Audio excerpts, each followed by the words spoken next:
Hello, all you desiccated remains collectors out there, and welcome to Undeclared Bajor.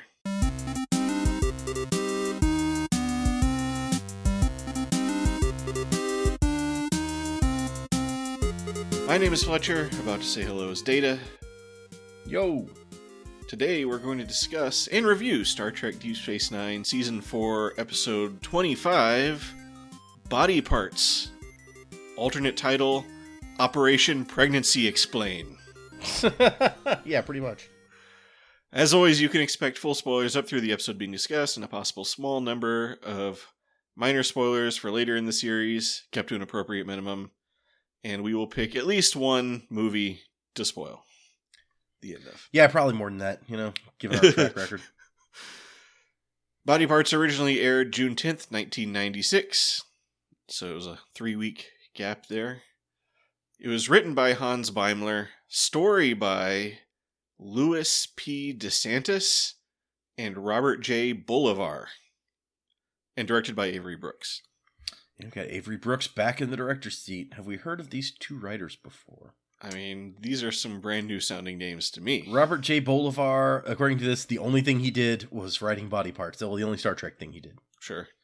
Let's see. I'm going to go to his IMDb, see if he's Nope. He did he did this episode of Star Trek Deep Space Nine, and then in 2006, he's listed as a writer on a short called The Toll.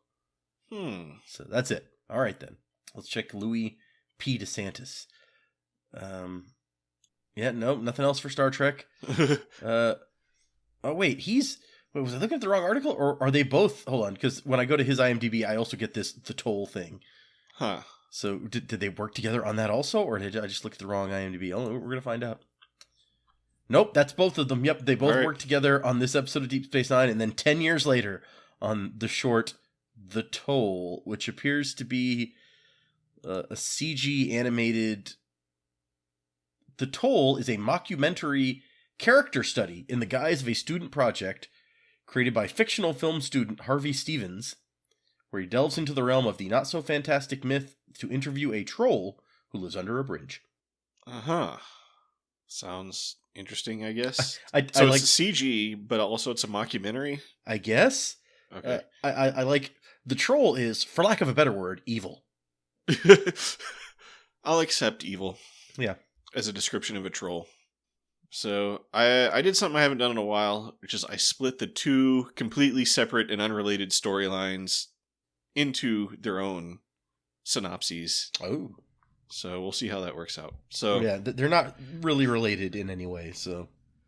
So, Chief O'Brien works in ops fretting about Keiko's 3-day trip to the Gamma Quadrant to dive into the botanical mysteries of Torad 5. A 3-hour tour. No, wait. 3-day tour. Yeah. Worf and Dax try to be reassuring, reminding the chief that Kira and Bashir are there to keep Keiko safe, but their patience quickly wears thin. Worf's like, I'm gonna go over here now. I'm done reassuring you. Yeah, this is getting old. Later, the wormhole opens and something comes through. It's the Volga. The runabout. And she ain't looking too great. Nope. Worf announces an emergency transport to the infirmary for 2 patients, Kira and Keiko. Bum, bum, bum. No. So apparently this episode is the introduction of the Volga.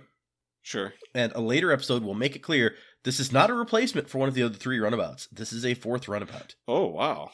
Yeah. Okay. I mean, I've so much lost track of the runabouts at this point that... It sounds like currently we have the Volga, the Rio Grande, the Rubicon, and the Yukon. Okay.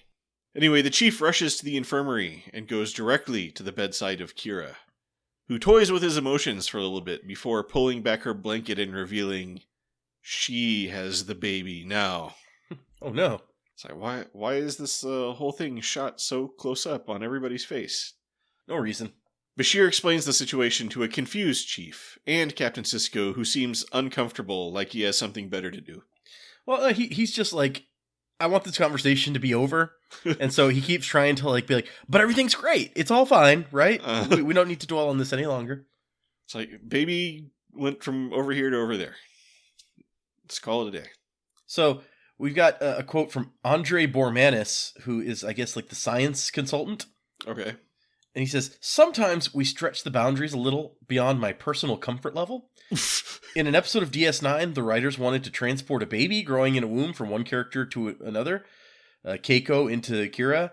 The actress who played Kira was pregnant, and this was a clever way of working her real-life pregnancy into the show. I didn't think such a thing was scientifically credible, and a pathologist I consulted with agreed. He thought it would be incredibly unlikely to work, even with transporter technology. The whole fetal placenta complex, in quotes, would have to be transported, and the new host's immune system and blood would have to be modified to accommodate the fetus, or vice versa.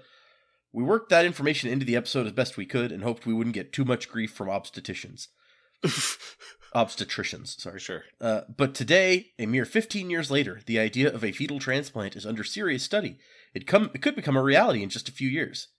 Wow. My bigger concern when I was the Trek science consultant was making sure the show kept ahead of where real science is taking us. So, he accidentally allowed something plausible. Yep. I guess. Okay. I love it. It's like all the obstetricians are going to be writing in, like, no way. Outrage. So anyway, yeah, what happened is the runabout got hit by an asteroid. Keiko took a tumble. So they had to take the baby out of Keiko and put it in Kira. Which I missed the fact that they did that with the transporter, but like I have questions about that. But anyway. But he can't take the baby back out without causing extreme danger for both Kira and the baby. So Kira's going to have to be pregnant for a while. Yep. So if you see a pregnant Kira walking around, that's why, okay? Kira goes to pay a visit to Keiko, who obviously does not feel super great about the situation, but is very grateful to Kira. Yeah, it's like, our baby is going to live. That's good. Uh-huh. Our baby's in somebody else. That's bad. Right. Like, I don't want to be ungrateful, but I'm not feeling great about this. Later, when Keiko comes home from the infirmary, she suggests inviting Kira over for dinner. Miles says they could have her for dinner every night, but Keiko realizes that that would never be enough. She doesn't want to have to make an appointment to see her baby. Kira stops by for a visit in which she reveals that Bajorans don't have morning sickness, they have pregnancy sneezing. Yep. Uncontrollable sneezing. Yep. That's the Bajoran thing. Most people would probably take that over the morning sickness, honestly. Yeah, that doesn't sound... I don't know. I've never had uncontrollable sneezing, but... Yeah, like I'm sure it's also not fun, but I feel like probably better than the sickness. So, oh my God, so I've had chronic uncontrollable sneezing for 10 years. I would give it up in a heartbeat for morning sickness. I don't know. But anyway, yeah, so they invite Kira for dinner, but Kira is reluctant to be in imposition. Well, actually, says Miles, we have a proposition we want to run by you. Which is just never... That's just never something you want to hear. No, he makes it so weird by the way that he says it. Like, it didn't need to be this weird. And then Keiko kind of makes it even worse by being all manic and being like, it's just an idea, no pressure. But she's got this weird look on her face. We're getting very indecent proposal like vibes. Right. It's like, well, you see, in the Bible, the great prophets took many wives as part of God's original plan. It's like so you don't want to hear what happens, like what the next part, what happens after that introduction. Apparently, like Nana Visitor had concerns when she got pregnant that they were just going to write Kira off the show, so that they wouldn't have to deal with the pregnancy. Uh-huh. And I'm trying to imagine it's like that show where in like the 4th season they're like, get rid of Kira. She got pregnant, whatever. Well, I mean, they could have her go away for a while or something, maybe, but it says that the storyline was come up with because Nana Visitor was pregnant, and the producers didn't want to go down either of the 2 other options open to them, either having the character of Kira become pregnant by Shakar. I guess it could have been by somebody else. That would have been a very drama storyline, but sure, it's Ducat's baby. Oh my God. Or the other one was hiding the pregnancy by shooting her in such a way as to not reveal her midsection, as had been done during the 4th season of The Next Generation for Beverly Crusher, and would be done again in the 4th season of Voyager for B'Elanna Torres. which I don't think I realized that they'd done that in the 4th season of Next Generation. And I know I know there is a season of Voyager where B'Elanna Torres is pregnant, but I guess it's not that season. Yeah, I've heard of that, but yeah. And also famously, it's the solution they used on Friends. Right, yes. That one. When Lisa Kudrow got pregnant. Yeah. So is this the pioneer of this pregnancy explanation, or? Might be. I like the idea that when an actress gets pregnant, there's 3 ways to go about it. You can do the weird camera stuff. You can do the make the character pregnant, or you can have it be somebody else's baby that this character is carrying. Those are the 3. They did that on the X-Files too, the shoot around. Mm-hmm. I'm sure at least once with Gillian Anderson. I'd have to go look that up, but later we do get what their proposition was when Kira comes in with a duffel bag to their quarters, and Keiko and Miles show her to her new bedroom, already decked out in Bajoran fashion, where she'll be staying until the baby is born. Then Molly comes in and asks if Kira is her aunt now, and Kira is like, sure, yeah, Aunt Nerys. Why not? And then Molly's like, great, can I play in your room? So that's the end of that story. That's very kid reaction. Like, yeah. I buy 100% that one. It's like you think it's a touching moment, but there's some gears clicking up there. So let's see. It says the idea of the transplant story was popular with both of the real parents-to-be, Nana Visitor and Alexander Siddig. So, okay. According to Siddig, teleporting the baby was a great idea. And Visitor says, suddenly my baby was part of the plot. I was very grateful that they thought of such a clever way to allow me to be pregnant on the show, and not just be filming me from the neck up, which would have really limited what I could do. Mm-hmm, mm-hmm. And then she comments later, I thought it was damn clever. I really did. I thought that was a great way of handling it, without having to make Kira a mother, per se, and having to deal with that. I guess that's true. That, like, her character going forward is very different if she has a little kid that she needs to come home to. Yeah. I mean, yeah, better to pass that off to the person who's already a mother, where it has very little actual change. Well, yeah, and the person that we often do not see on the show for long periods of time. Yeah, it's like we're not seeing Chief O'Brien's kids like most of the time. Well, that's good. That's good that she liked it. Yeah. So moving into what I suppose, based on the length of the synopses, is the A story. I feel like they're running pretty close on this one. Thematically, at least. Maybe not time-wise. Maybe. But Rom is back on the show. He's apparently been there the whole time. He sits at the bar at Quark's having a drink when Quark comes up and is uncharacteristically happy to see his brother. Quark tells Rom all about his recent trip to Ferenginar, which involved the closing of a lucrative business deal, a visit to Moogie, and a pilgrimage to the Great Market. I think he got some shopping done, too. Oh yeah, also, says Quark, I found out I'm dying! The whole bar, including Morn, is stunned. Yep. Morn's like, what? No. Morn is... there's several shots in this episode where Morn is just very distractingly right there in the background. But you see, during a routine insurance physical, Ferenginar's most expensive and therefore best doctor delivered the news that Quark has the incurable Doric syndrome. I feel like it's weird that Quark would go to the most expensive doctor, honestly. Yeah, I was thinking that too, but... Especially when you have access to a Dr. Bashir who will do this for free. I mean, maybe they won't take a sign-off from a human doctor or whatever. But Quark has only a week to live. So really good timing that he'd happen to see the doctor right before then.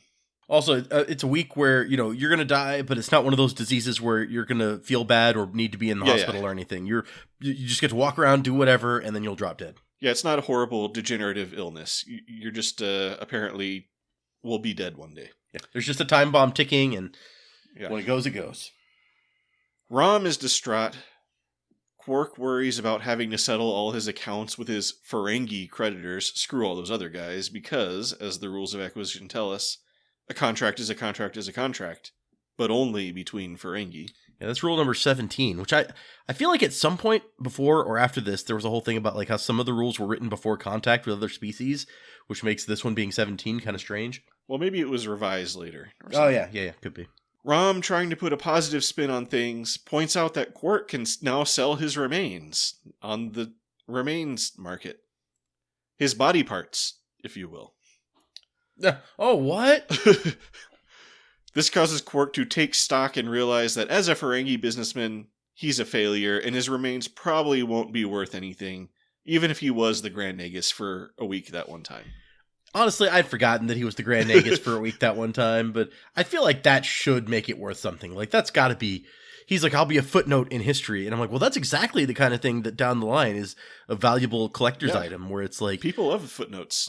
Yeah, it's like, at the time, nobody cared about this guy, but he was Grand Nagus for a week, and so, like, if you want the complete set of Grand Nagus remains, you gotta get this one. True. Not many people had them. The hardcore collectors will really be after that. Yeah. But I mean, let's be fair, when you're like a Grand Nagus collector, Grand Nagus Quark will probably be like the easiest remains to get. Could be. That's a fair point.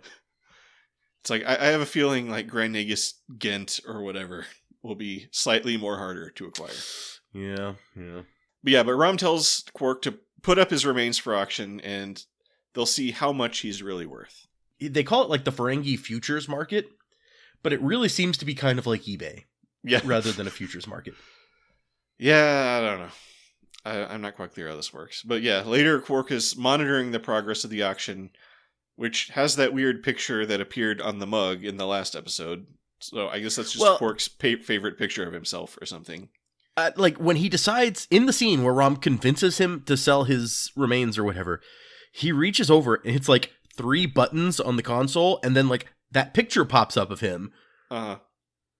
And with some words, and I was like, did you have it all set to sell your, like, all you had to do is hit 3 buttons and your body parts are on sale? Like, that's kind of crazy. Well, I mean, this is pretty standard Star Trek stuff where you hit like 4 buttons and then anything in the world can happen. Yeah, well. So I assume they have some sort of ultra sophisticated UI that we just can't imagine right now that can, I don't know. It's like how, you know, Siri is always listening to, or Alexa is always listening to you. And so when you go to hit the computer, they're like, hey, was it this that you wanted to do? I heard you talking about it. Or it's like the thing that Stephen Hawking used to talk. Yeah. Where, he all he could do was like basically click or not click. And it had like this predictive algorithm to help him talk or whatever. Kind of like autocomplete on the phone, but way less crappy. So anyway, he calls in Rom to confront him on the fact that his remains got 1 bid, suspiciously for the exact amount of Rom's life savings. As far as Quark is concerned, this is the final proof of his lifetime of failure. But suddenly, another bid comes in. 500 bars. That's 1 million slips. Yeah. Must be the Grand Nagus, says Quark. Where's your jump to conclusions, Matt, Quark? Well, I mean, he's got a point that, like, who else gives a crap about him that has that much money? True. They even bring up their mother, and it's like, nah, she doesn't like me that much. She might buy 1. I mean, Cousin Gala might like Quark. He's pretty rich, right? Yeah, and apparently Quark owes Gala money. That was one of the people he listed that he owed money to. And I'm just like, are you really borrowing money from the guy who tried to kill you with that shuttle not terribly long ago?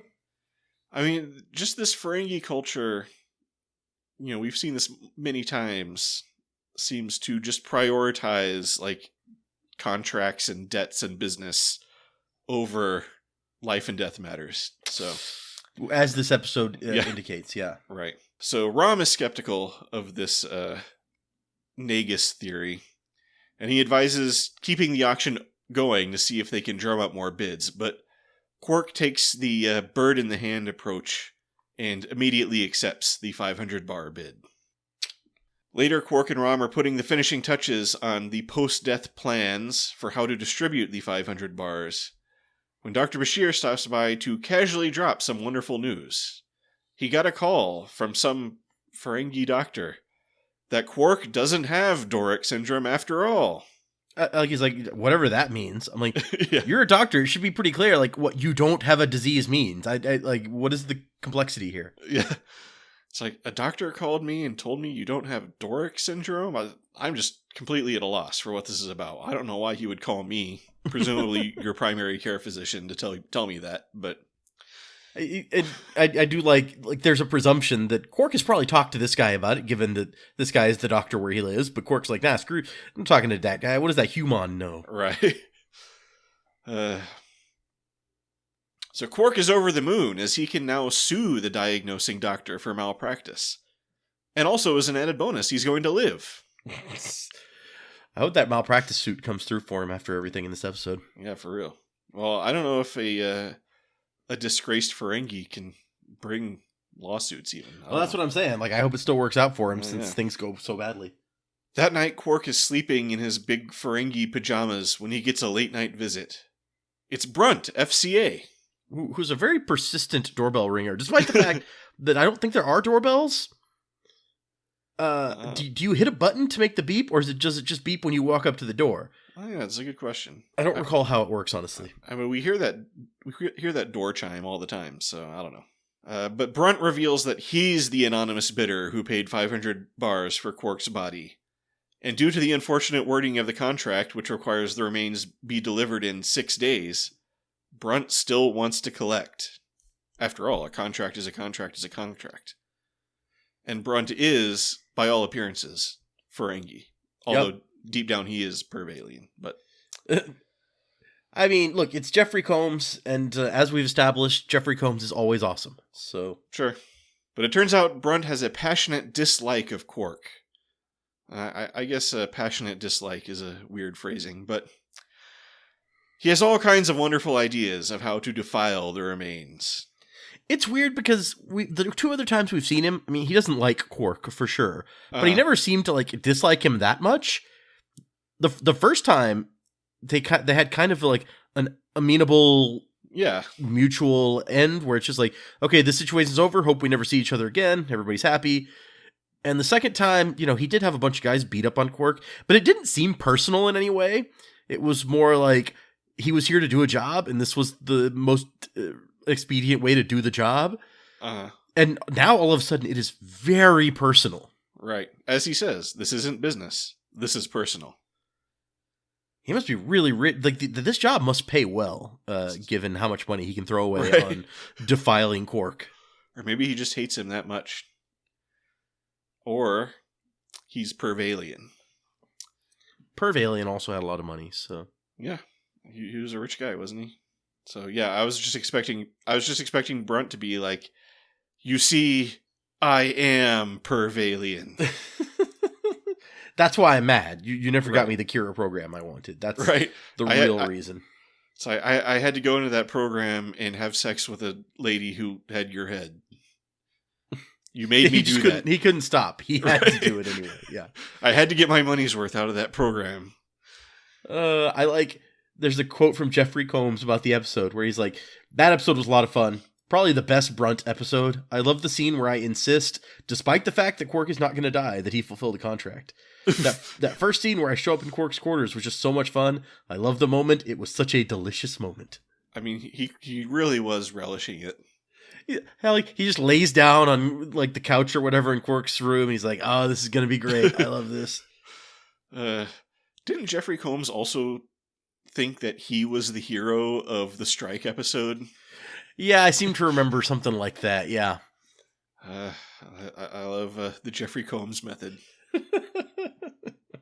But yeah, no. Apparently, he just hates Quark on the general principle that he's a weak Ferengi who often puts compassion ahead of profits.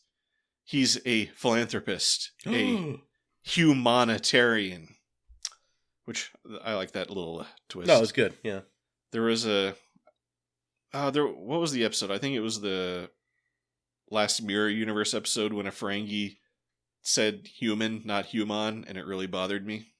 Mm-hmm. So yeah. Anyway, yeah, he's like he stands firm. He says Quark must either kill himself or have someone do it. And he recommends strangulation because it leaves the body intact for desiccation.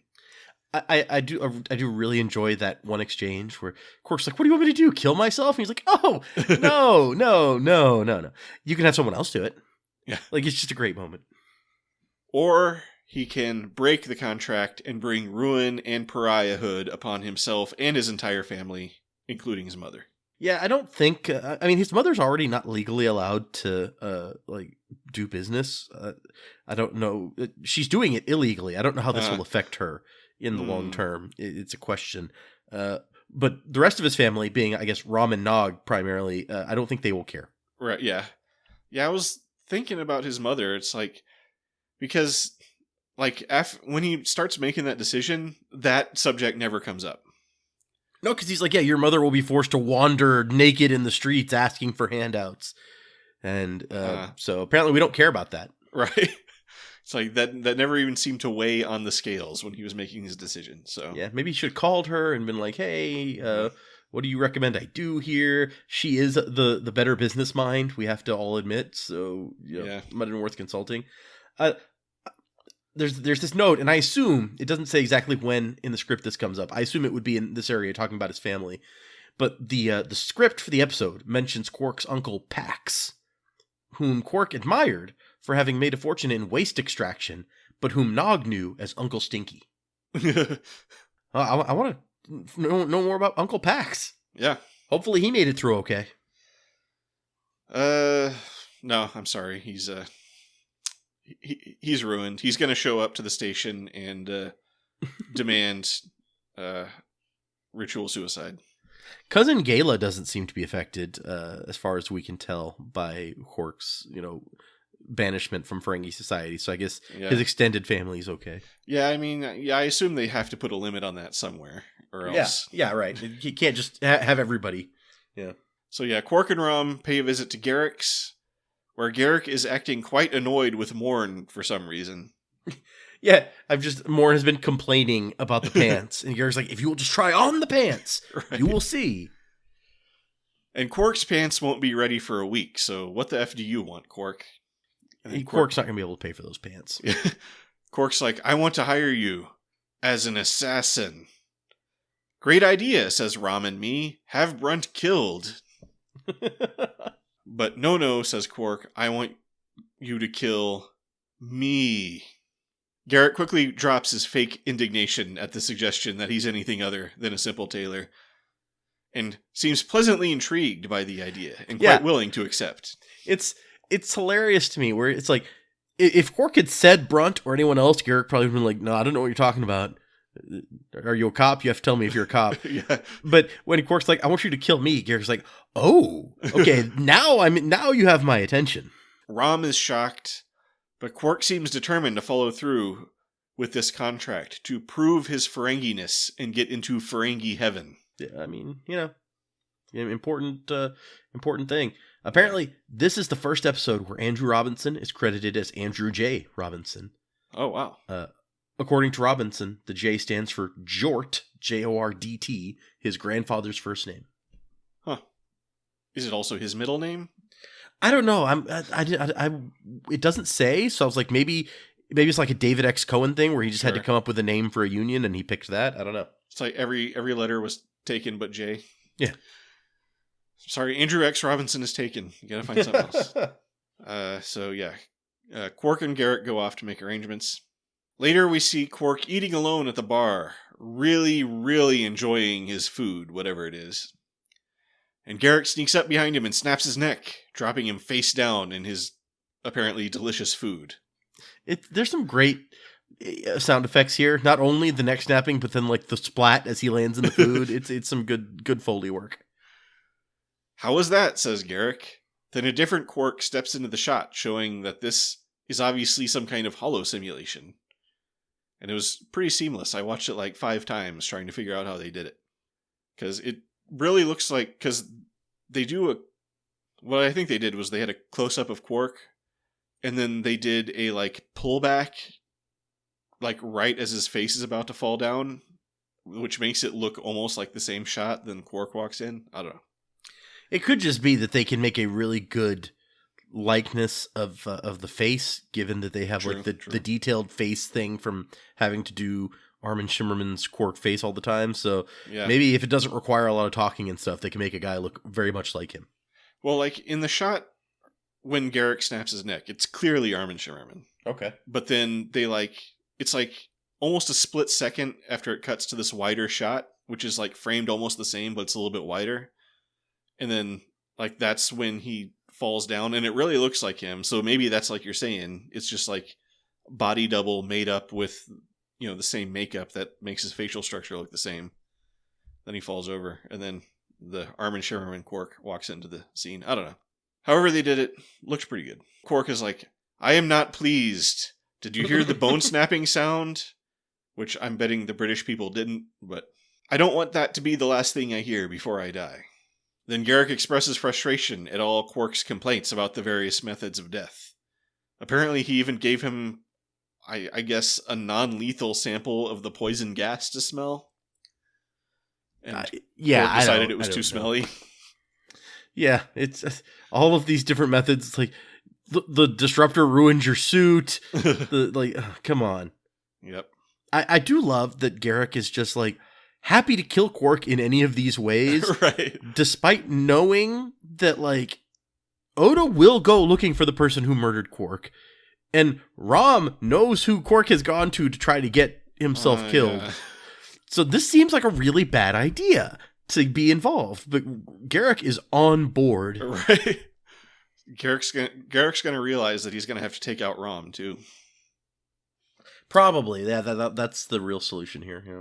Or he's just gonna pay a threatening late night visit to Rom or something, and put the fear of Jesus into him, which I still wouldn't think would work. But Quark emphasizes that he wants to be totally surprised, to be going about his business 1 minute, and then, with no bone snaps or bad gas smells or anything, suddenly be in the divine treasury bidding for his next life. Garak smiles deviously and says that can be arranged. This sends Quark into a situation reminiscent of that old paradox of the condemned man who is told his execution will happen on a day he doesn't expect. Yep.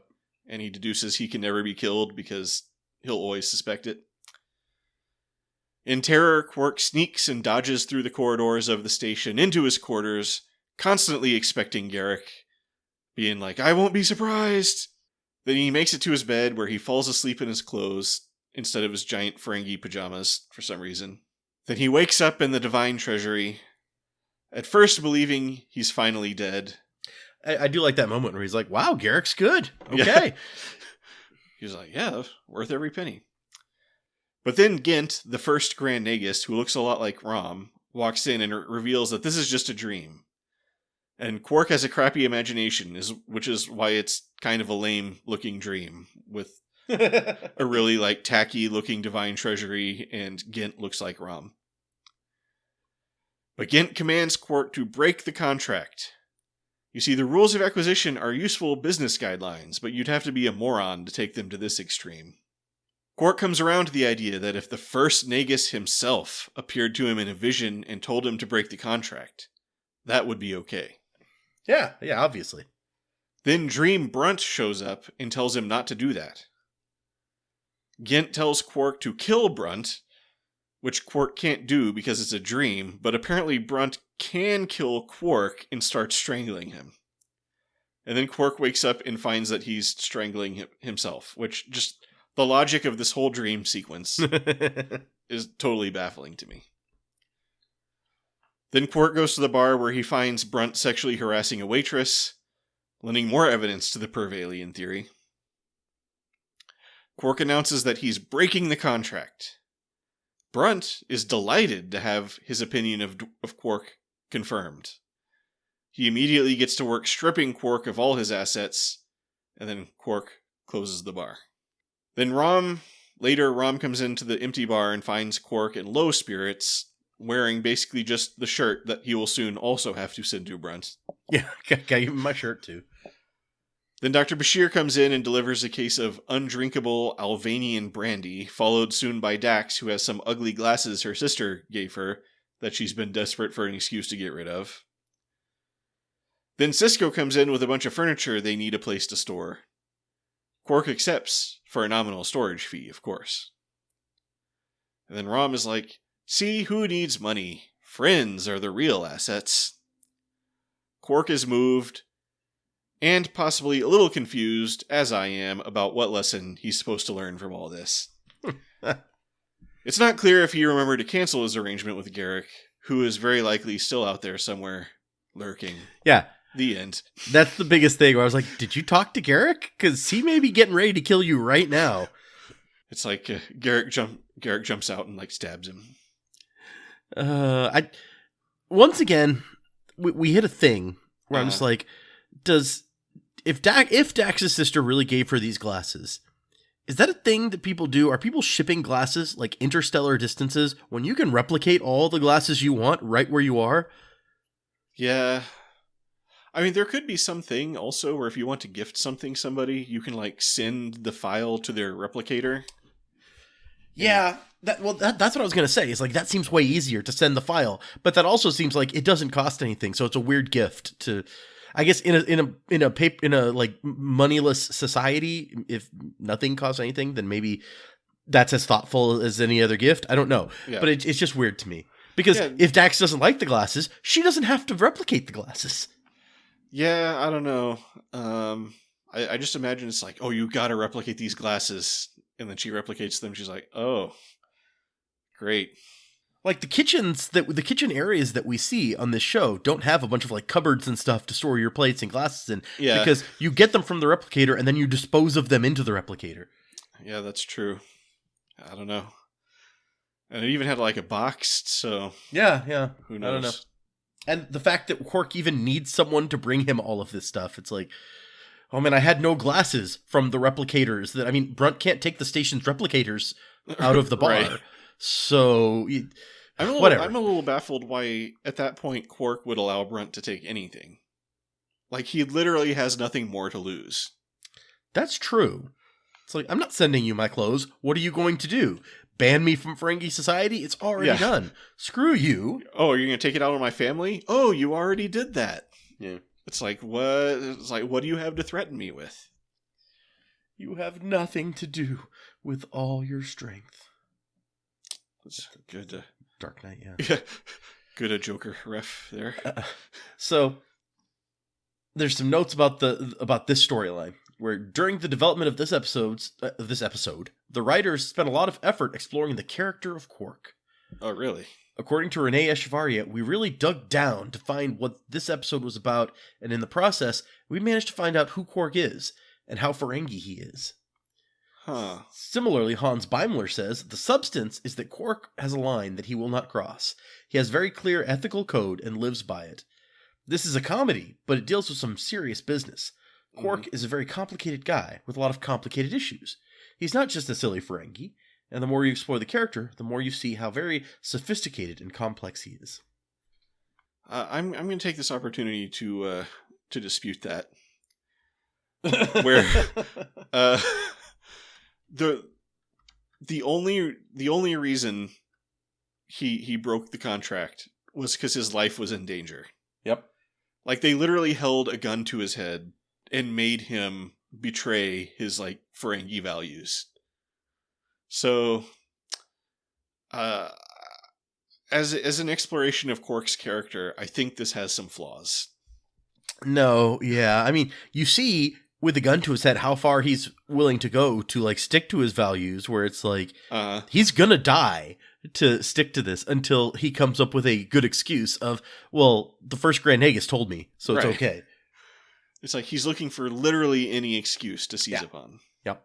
And then I don't know, just compared to other episodes like the one with his Cardassian girlfriend. Yeah.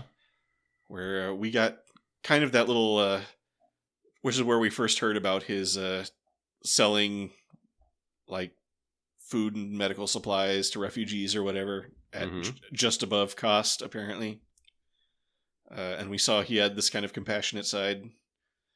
Yeah, I feel like I don't know Quark very much better after this episode than I did at the beginning. So, yeah, that's fair.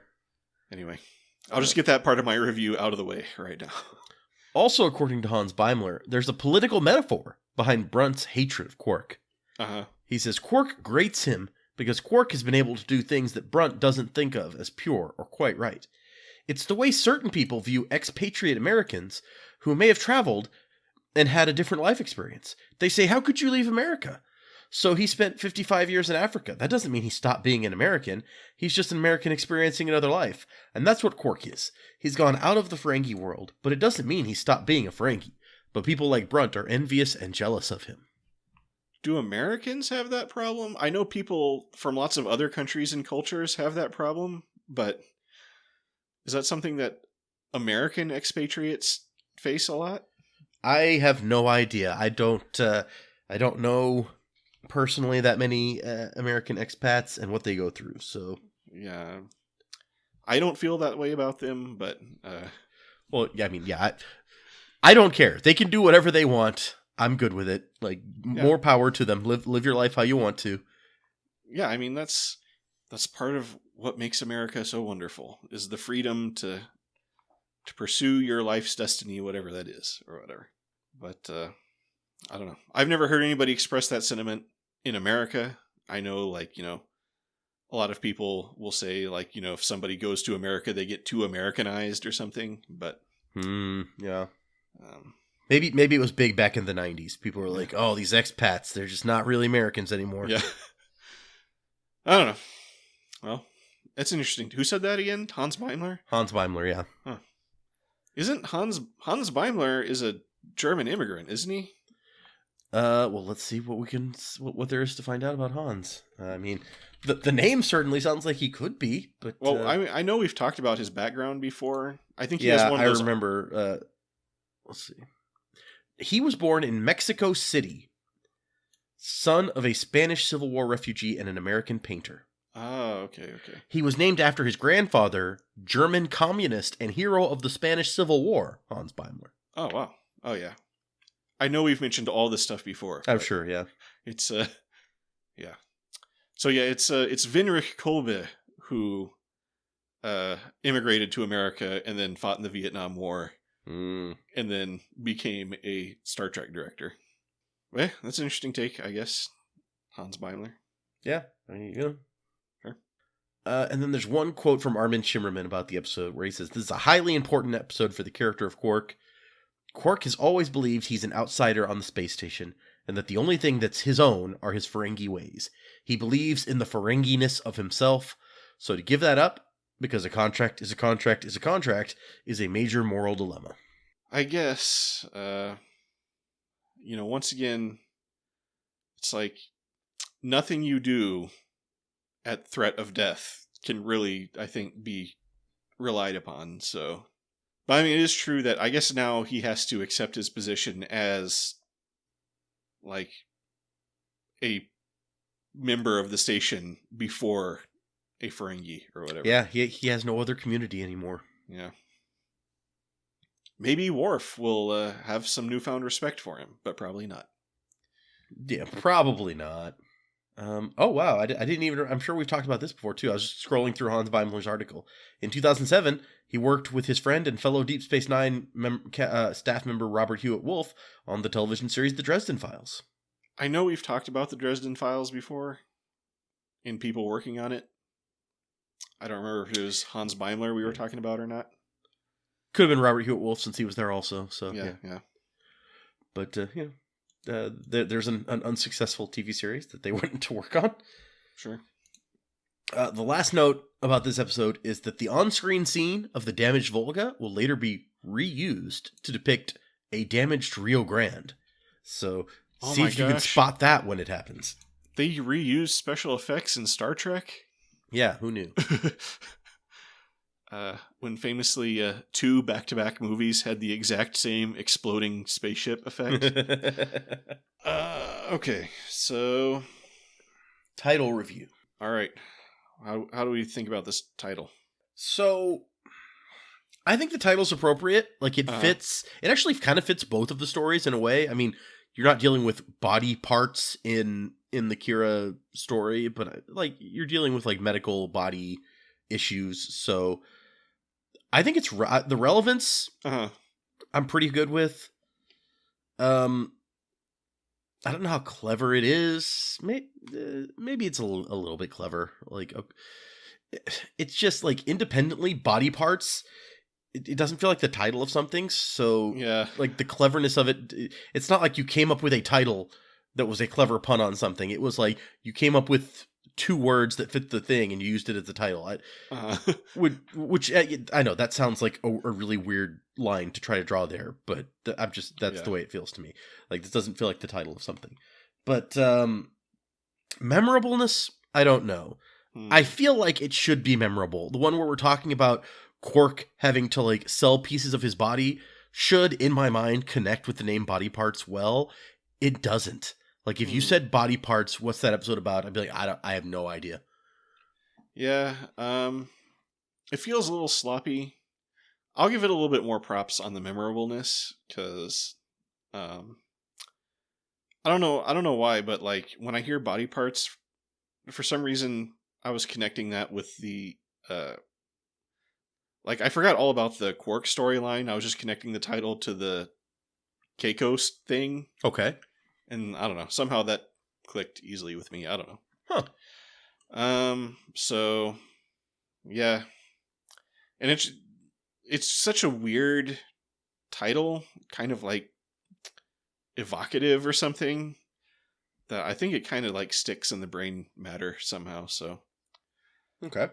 Even though it's kind of a weird title, I don't know. I'll give it at least that much credit. So I think a medium on the title. I don't know. Yeah, no, I could go for around the same. Sure. Yeah. But as for the episode itself, Body Parts. See, that's the thing. Whenever I mention the episode, I never have to remind myself what the title is. Like, okay. Good. Which is a problem I often have in reviews where we've talked about after that. like 30 minutes of talking, I've already forgotten about what the title. So, anyway, what do you think about the episode? Oh, this is a weird one. How would you rate and review it? Okay, so this one is one of those that like I know it's coming, at least the Kira part and the Kira and Keiko part, because we've even talked about that. It's like Kira being pregnant is a thing that I remember. Yeah. And I know that it's Keiko's baby. That's the thing that I remember. I know this episode is coming before it comes. And push comes to shove, I probably also remember that there's an episode where Quark loses his business license and where he's almost kills himself to fulfill this debt or whatever. Like, that's another thing I remember. I couldn't have told you the two go together, but that's not terribly unusual. We've discovered in the past. But it's just, despite these being two big things that I could tell you happen and that actually have a fairly large impact moving forward on the story of the show for at least these characters. Like, this is relevant for a good amount of time for both of these people. Or more than two. But anyway. I don't find this to be a memorable episode. Like, I'm just like,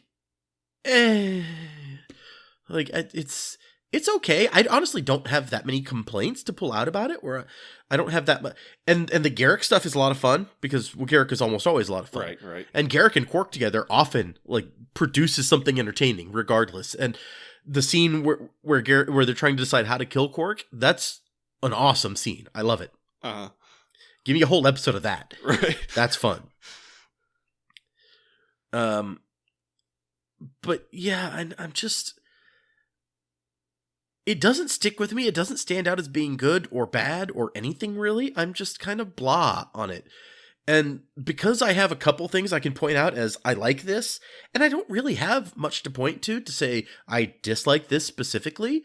I mean, I think that as long as you can suspend your scientific disbelief on the story for Kira and Keiko, I feel like that's a solid, I guess it really is the B story of the episode.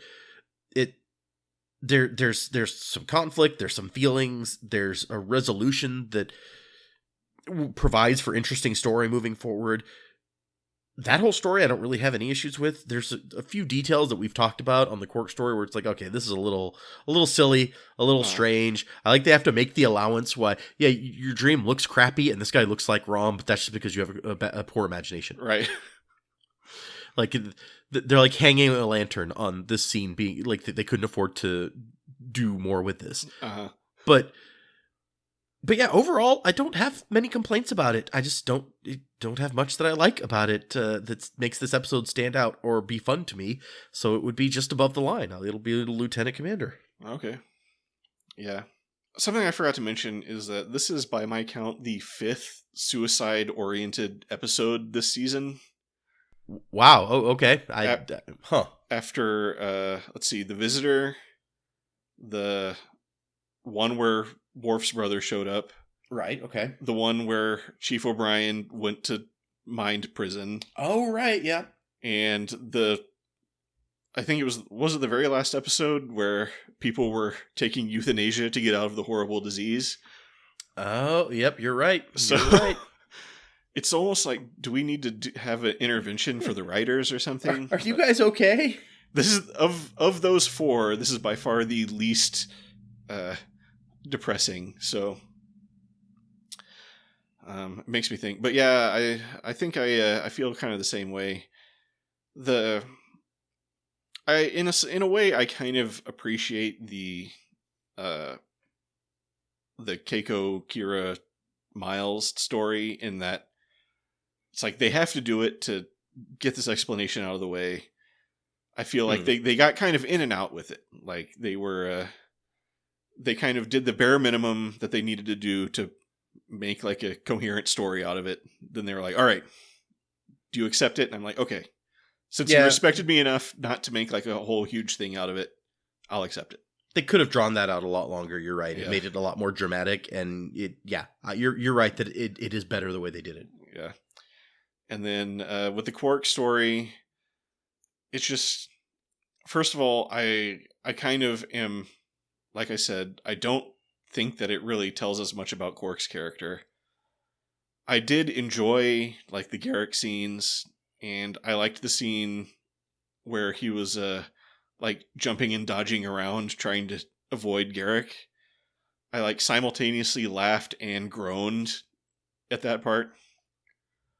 But like the payoff at the end, I felt just did not land at all when they tried to like turn the schmaltz factor up to like 11 or whatever. Yeah. And they're like, don't you see? Your friends were your real assets the whole time. I was like, well, that's what this was building to? And then it just felt like the writers were trying to get a quick, like, manipulative payoff to this episode. And I was like, no, I'm not having it. So there's some enjoyable stuff, but I think in the end, I was thinking, like, do I ever want to watch this episode again? Or could I live with never watching it again? And I was like, oh yeah, easily. So I think I'm going to put it just under the line and give it just the straight lieutenant. Okay. Yeah, I don't blame you. Yeah, I mean, yeah, it's just like it's a weird bag of an episode. Especially with those two, like, different stories. That don't intersect in any way. Yeah. I mean, sometimes they do clever things where they'll, like, weave them together and pay them off. It's like, no. No. It's like we have to accomplish something with this Keiko and Kira stuff, and then we're not going to let it interfere with our Quark story in any way. I wonder if they've just been like looking for a spot all season to shove that in, and then finally they got to this episode and they're like, we don't have much room for a B plot in this episode, and it's okay. Let's get that in there. Yeah, seriously, it's like, okay, here's where we can put it. It's like we can cut out the important scenes, like the one where Quark calls up Garrick and tells him to not assassinate him anymore.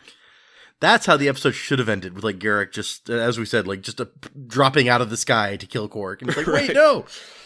Well, or just do something where, like, Rom was like, how did Garrick take it when you called off the hit? And then Quark's like, oh, no. Oh, no. Yeah, exactly. And then it just goes to credits. So. Once again, Deep Space Nine writers from 20 years ago, I'm here.